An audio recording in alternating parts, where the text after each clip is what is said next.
Sugar, it's everywhere. We find it in our sodas, it's in our breakfast cereals, it hides in our sauces and salad dressings. Sugar has become a staple in the modern diet. This wasn't always the case. Our ancestors consumed far less sugar. Today we face a different reality. We are surrounded by sugary treats. This overabundance of sugar has consequences. Our brains are wired to seek pleasure. Sugar triggers this pleasure response. This can lead to a cycle of cravings and overconsumption. Our bodies need some sugar for energy. However, too much sugar is harmful.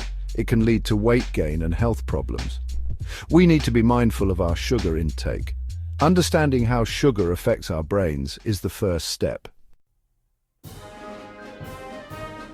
The human brain is complex. It has a system for rewards. This system releases dopamine.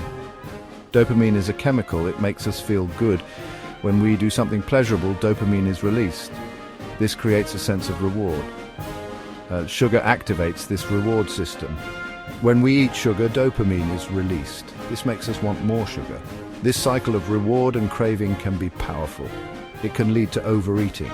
Over time, we can become less sensitive to dopamine. We need more sugar to get the same pleasurable feeling. This is how addiction can develop.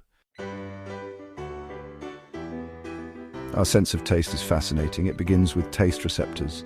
These receptors are on our tongues. They detect different tastes. Sweet, sour, salty, bitter, and umami are the basic tastes. When we eat sugar, it activates the sweet taste receptors. These receptors send signals to the brain. The brain interprets these signals as sweet. This process happens quickly. The brain then decides if the taste is pleasurable. If it is, the reward system is activated. The brain remembers this pleasurable experience. This can make us crave that taste again. Sugar can be addictive. Our brains are wired to crave it. We need to be aware of this. We can make healthier choices. Instead of reaching for a sugary snack, we can choose fruit.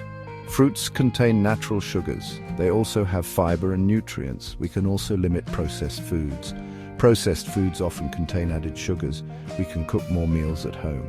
This gives us control over the ingredients. We can break the cycle of sugar cravings. It starts with awareness. We can make choices that support our health and well-being.